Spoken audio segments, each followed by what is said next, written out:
Aujourd'hui, focus sur l'arc final de Bleach, puisque je vais vous dévoiler les 7 moments que je préfère durant la guerre sanglante de 1000 ans.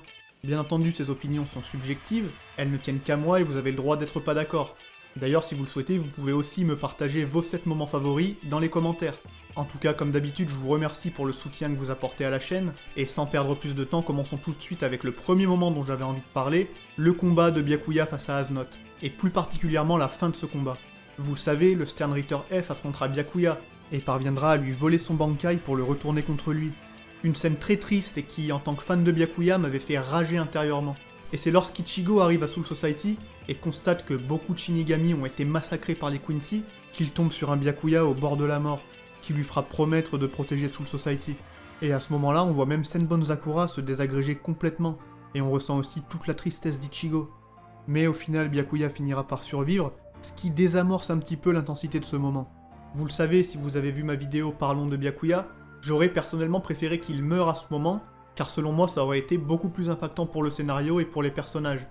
Mais même si ce n'est pas le cas au final, ça reste un moment très très fort, et la planche que nous propose Kubo à ce moment-là, pour nous montrer toute l'émotion et la tristesse d'Ichigo, est juste exceptionnellement belle. Et on enchaîne encore une fois avec un moment assez triste, puisqu'il s'agit du combat de Yamamoto Genryusai face à Yuha, ou du moins sa doublure. On a enfin, lors de cet affrontement, la révélation du Bankai de Yamamoto, qui est l'un des Shinigami les plus puissants à avoir existé à Soul Society. C'est un morceau de l'histoire de cette dernière, et ici il va livrer son dernier combat, face à un ennemi qu'il n'avait pas pu achever il y a 1000 ans.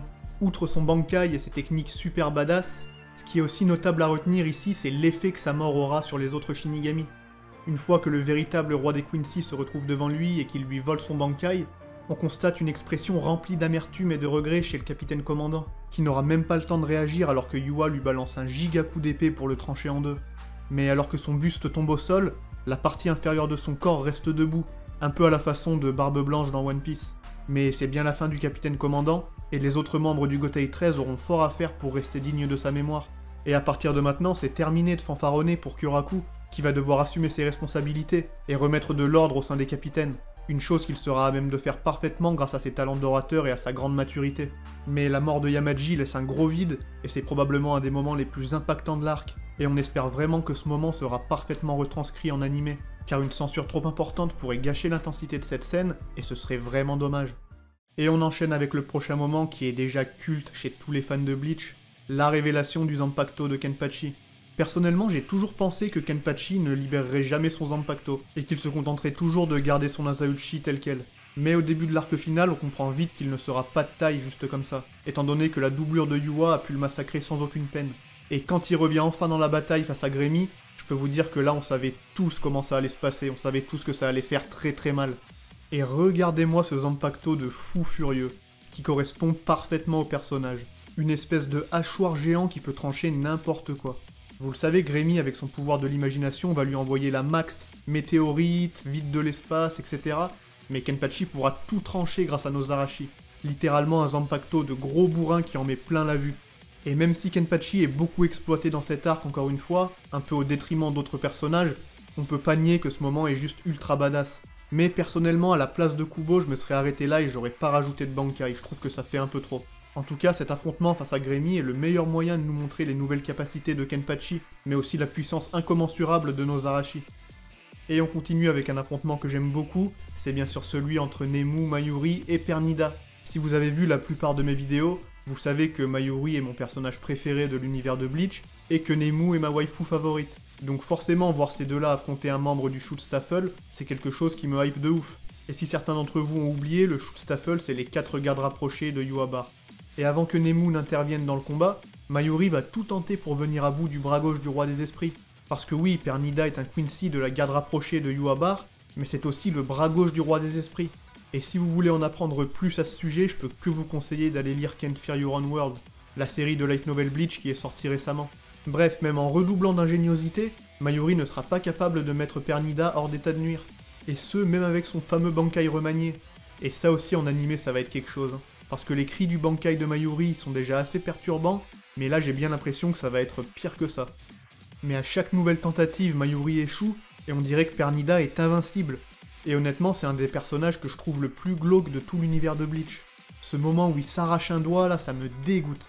Vous le savez, il a le contrôle total sur ses nerfs, et on dirait que rien ne peut venir à bout de lui. Et l'arrivée de Nemu, qui va pour la première fois agir de son propre chef et sauver Mayuri, je trouve ça vraiment stylé. Nemu a toujours pris part au combat de Mayuri, que ce soit contre Uryu ou contre Zael, mais à chaque combat elle gagne en importance. Mais cette fois c'est elle qui va mener le combat et tenter d'affronter son adversaire en tête-tête. Et ça m'ennuie de parler encore une fois de ce moment horrible puisque j'en ai déjà parlé dans ma vidéo sur Mayuri, mais oui, Nemu finira par se faire battre et par être réduit en charpie par Pernida, ce qui me rend beaucoup trop triste. Mais en réussissant à récupérer son cerveau in extremis, Mayuri va quand même assurer la victoire, puisqu'ingérer Nemu sans son cerveau est un des pires trucs à faire. Et là, c'est l'indigestion pour Pernida et c'est bien fait pour lui. Pour ceux qui l'auraient oublié, Nemu est en fait une âme artificielle, créée de toutes pièces par Mayuri, et c'est une avancée scientifique incroyable qu'elle puisse agir de son propre chef. D'ailleurs, pendant ce combat, elle témoigne de grosses capacités offensives, et vous me direz ce que vous en pensez en commentaire, mais je pense qu'à ce niveau-là, elle enterre pas mal de vice-capitaines. Mais en tout cas, c'est clair, voir la relation entre ces deux personnages se développer, ainsi que les visions d'horreur de Pernida, ça donne pour moi un des moments les plus mémorables de l'arc.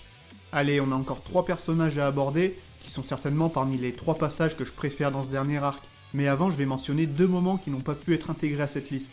D'abord, le combat contre The Superstar, qui, même s'il est mal exécuté sur certains points, notamment au niveau des échelles de puissance qui paraissent complètement absurdes, ça reste un combat que j'aime beaucoup et Mask fait un adversaire très drôle à affronter et aussi très puissant.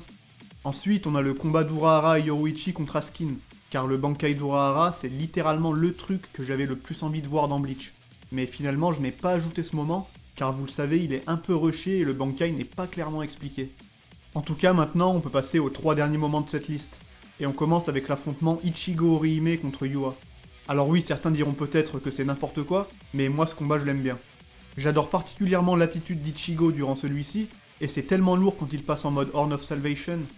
Mais malheureusement quand le roi Quincy s'y met réellement et dévoile les vrais pouvoirs de The Almighty, même la toute-puissance d'Ichigo est inutile, puisqu'il se fait briser son Bankai à la seconde où il l'active. Et ça par contre c'est vraiment dommage.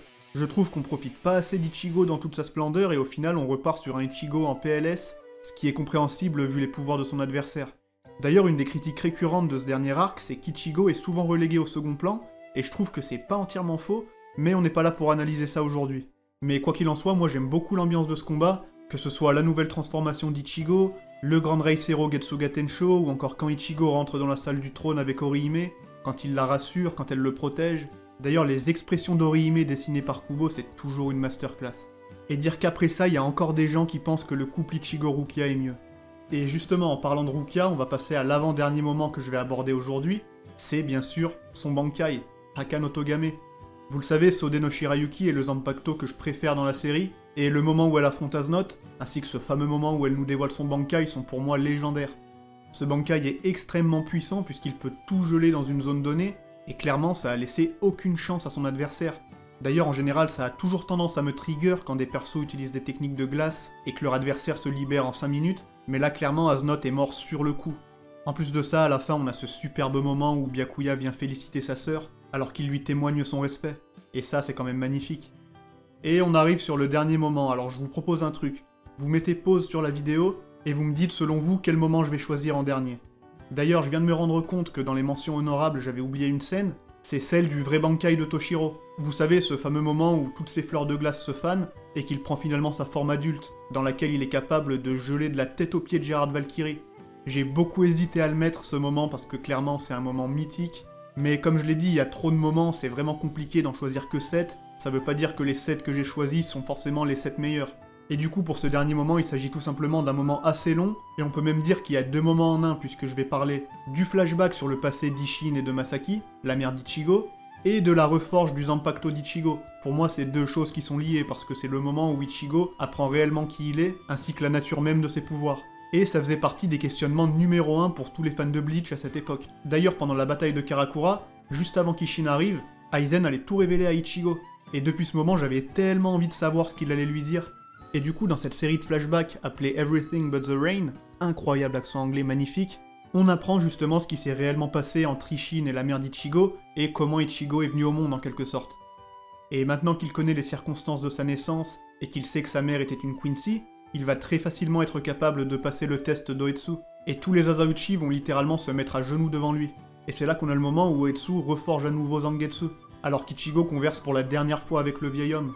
Je saurais pas expliquer exactement pourquoi j'adore ce moment, mais il y a une aura mystique qui s'en dégage, et le fait que l'on apprenne que le Zanpakuto c'est en fait soi-même, d'où le titre de chapitre The Blade Is Me, c'est quelque chose que je trouve extrêmement stylé. Et bien sûr, on a cette scène iconique avec Ichigo qui tient ses 2 sabres nouvellement forgés. Et à l'époque, les théories de malade qu'il y avait, c'était un truc de fou. Genre les gens croyaient qu'Ichigo allait utiliser une épée en tant qu'arc, et l'autre épée en tant que flèche, il y avait des trucs de malade. Quoi qu'il en soit, voilà, ce gros passage, je pense que c'est honnêtement mon préféré de tout l'arc. Voir des interactions entre Ryuken, Masaki, Ishin, Urahara et tout ça, c'est vraiment super cool. Et en plus de ça, on a un peu plus de background sur Aizen, Tozen et Gin. Et j'aime vraiment beaucoup le ton général de ce moment, tout simplement. Et voilà, du coup, avec tout ça, on a parlé de 7 temps forts de l'arc TYBW. C'est trop moche à dire comme ça, la guerre sanglante des 1000 ans, vous m'avez compris. Et encore une fois, je tiens à dire que ces 7 moments sont pas forcément classés par ordre, et que mon opinion n'est pas universelle. Il y a clairement plus que 7 moments forts dans cet arc, c'est logique. Mais j'ai voulu sélectionner ceux qui m'ont personnellement le plus marqué, et j'espère en tout cas que la vidéo vous aura plu.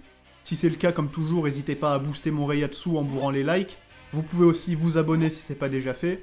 Et en attendant la prochaine vidéo, je vous dis vive Bleach, et à la prochaine tout simplement.